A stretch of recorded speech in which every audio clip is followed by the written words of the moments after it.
Dolores Brana Feiler, única irmã do irmão Brana e a mais nova dos 10 filhos dos Branas. Bill era o mais velho da família. Ele tinha 20 anos de idade quando nasci, e ele deu meu nome, Faye Dolores Ramona.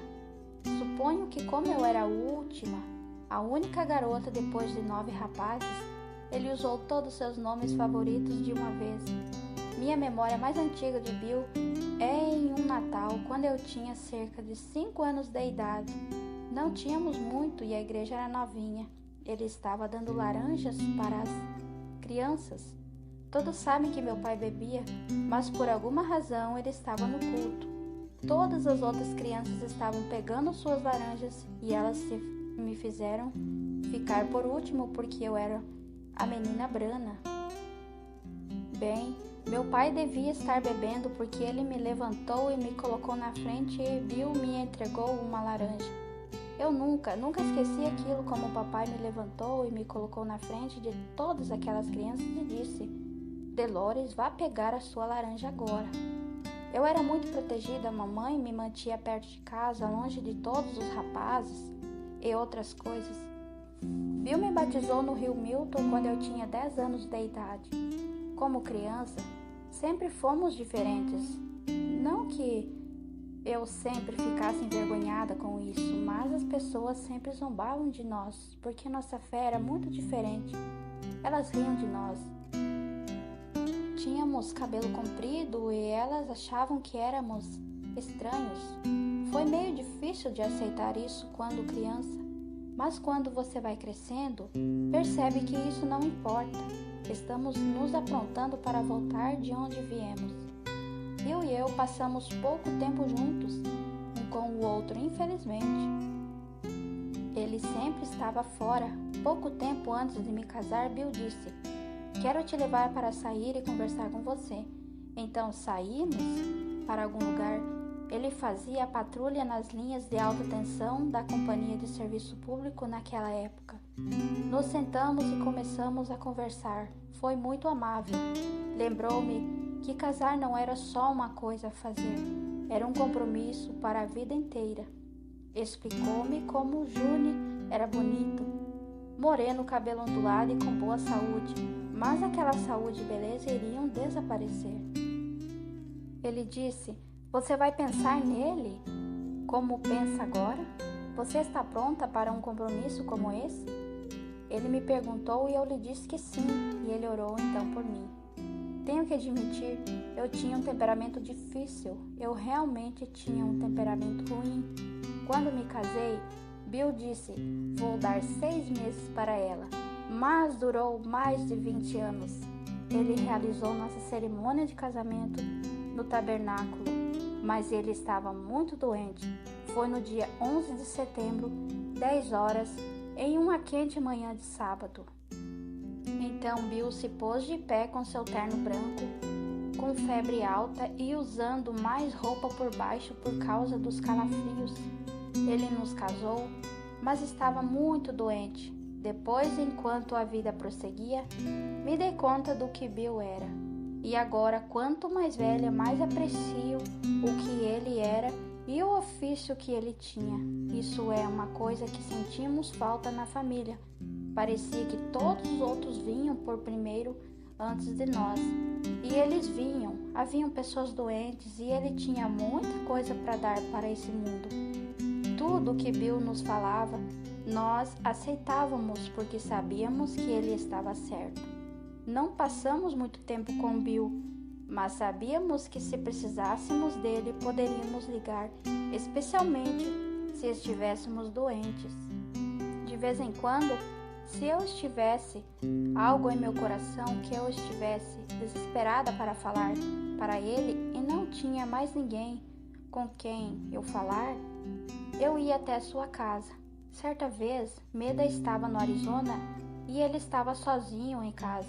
Ele falou comigo e ofereceu uma palavra de oração. Ele disse: Maninha, sabe aquela luz que comento várias vezes que vejo quando estou orando? Eu disse sim. Ele disse: Bem, está pairando sobre a sua cabeça nesse momento. essa é uma das memórias mais preciosas que tenho de Bill. Ele estava de calça jeans e um cinto de cowboy. Nunca me esquecerei daquilo. Acho que ele não estava nem vestindo camiseta apoiado na pia. Sei que muitas vezes Beck e Sarah estavam em casa brincando com minhas crianças. Porque havia alguém em sua casa, pessoas doentes na entrada da garagem.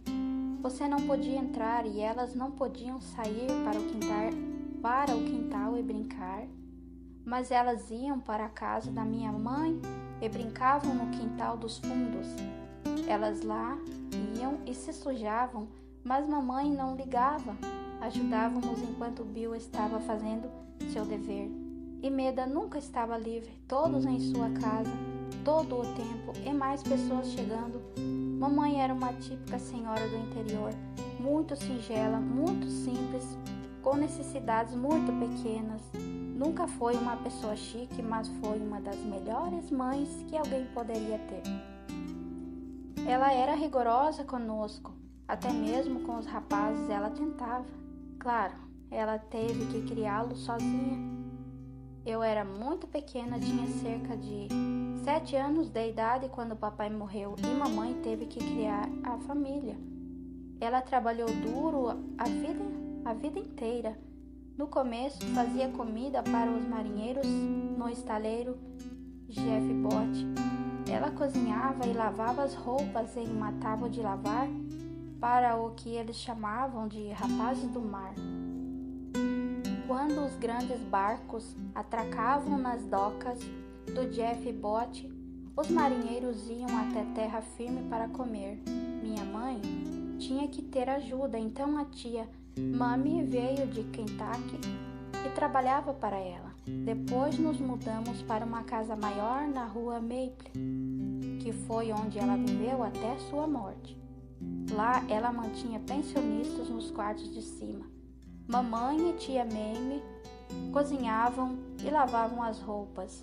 Eu limpava a louça e lavava, Isso é o motivo pelo qual digo que nunca mais vou lavar roupas na minha vida. Simplesmente não vou mais fazer isso sem minha máquina de lavar. Também fazíamos marmita para os rapazes que trabalhavam nas fábricas de pólvora durante a guerra. Certa vez ela estava cozinhando e lavando as roupas para cerca de 15 pensionistas, mas para seus próprios filhos que ainda estavam lá ou que passavam de vez em quando. Mamãe era extremamente orgulhosa de Bill. Ela sabia que ele era o profeta de Deus, mas sentia pena dele e sentia também sua falta. Todos nós queríamos passar algum tempo com ele. Para ser bem honesta, acho que ressentíamos isso. Todos estávamos orgulhosos do que ele estava fazendo, mas queríamos passar mais tempo com ele. Ao mesmo tempo, sabíamos que ele era uma pessoa muito, muito especial. Eu me dei conta disso quando ainda era uma adolescente. Como ele podia saber a Bíblia e todos os outros ensinamentos que as pessoas com muito estudo tinham. Bill simplesmente tinha isso, não que ele não estudasse, mas tinha que ser Deus que havia dado isso para ele. Um pequeno homem sem estudos, vindo de uma família muito pobre, nunca tinha tido nada. Era maravilhoso para nós. Sempre fomos muito gratos. Ficamos muito atordoados quando ficamos sabendo do acidente. Billy Paul ligou de Amarillo, no Texas, e disse: "Se vocês quiserem ver papai vivo, é melhor virem agora." Não tínhamos muito dinheiro, mas éramos pessoas trabalhadoras, e June havia acabado de receber seu pagamento. Ele era um assentador de tijolos e eu entrei no carro e fui até onde ele trabalhava e lhe contei. Eu disse, eu tenho que ver Bill. E ele disse, eu não posso ir com você, mas não quero deixar as crianças sozinhas. Caso algo aconteça, não teria ninguém para cuidar da família, mas você pode ir. Eu nunca havia voado. Eu ia pegar um voo de Louisville para São Louis. Havia vários soldados lá. Era algum tipo de voo de emergência e eu estava aterrorizada, mas estava em estado de choque e acabei anestesiando o medo. Quando chegamos a São Louis, estavam esperando por mim no próximo voo. Então me tiraram do primeiro voo e uma aeromoça me pegou pela mão e fomos correndo. Estava muito frio. Júlia havia me comprado um belo casaco de presente de Natal, feito com um tecido de lã escocesa, vermelho com um colarinho azul, e eu o estava vestindo. Eles já haviam cuidado de todos os procedimentos para mim. Então um homem jogou a bagagem na esteira e me colocou no avião. Quando cheguei a Amarillo, me encontraram e me levaram até o hospital. Eles só deixavam uma pessoa por vez mesmo, que frequentemente entrar para ver Bill. Então, quando chegou a vez de eu vê-lo, me adiantaram que ele estava muito mal. Colocaram aqueles sapatos e aquele traje em mim. Entramos e ele estava deitado com todas aquelas máquinas e tubos e tudo mais. Tinha lençóis sobre ele. Quando entrei, me senti muito estranha. Pensei, você não pode ficar doente. Você não pode sair de nossas vidas. Fiquei olhando para ele por alguns minutos e me senti muito atordoada. Eu não sabia o que fazer. Acho que estava paralisada. Para ser honesta com vocês, a enfermeira entrou e me tirou de lá. Quando fui para a sala de espera, eu mal conseguia respirar. Eu estava tendo um momento horrível. Sentei sem falar nada, estupefata, chocada.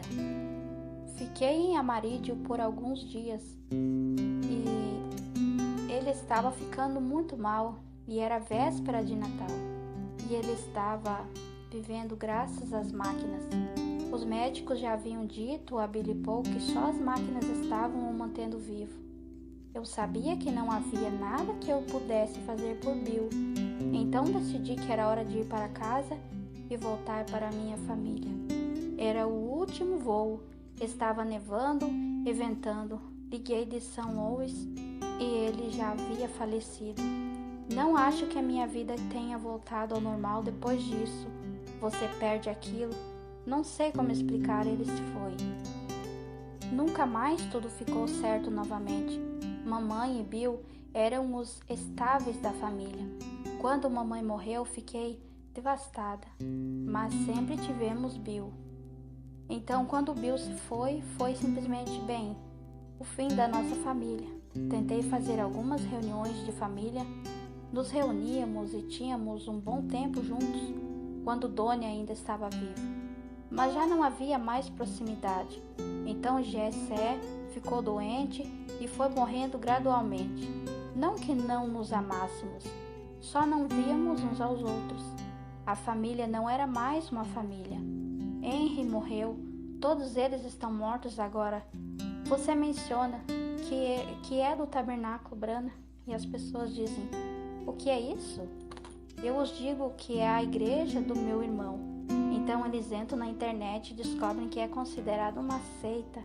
Mas acho que por me conhecerem, não que eu seja um bom exemplo, mas me conhecendo como pessoa amigável e não faz coisas estranhas, sabe? Como as pessoas que o povo faz, como as coisas que o povo faz em seitas, pode ajudar um pouquinho na causa. Em toda a minha vida nunca fui a uma igreja a não ser o tabernáculo. Agora tenho um tocador de MP3 que meus filhos me deram e tenho os sermões de Bill para ouvir.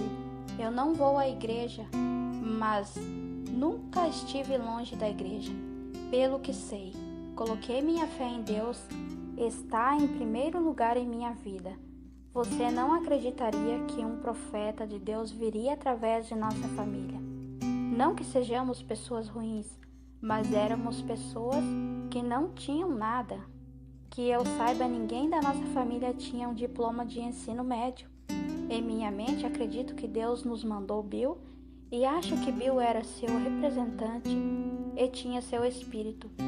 Sei que Deus estava nele, não há dúvida sobre isso, e vou defender isso até o dia de minha morte.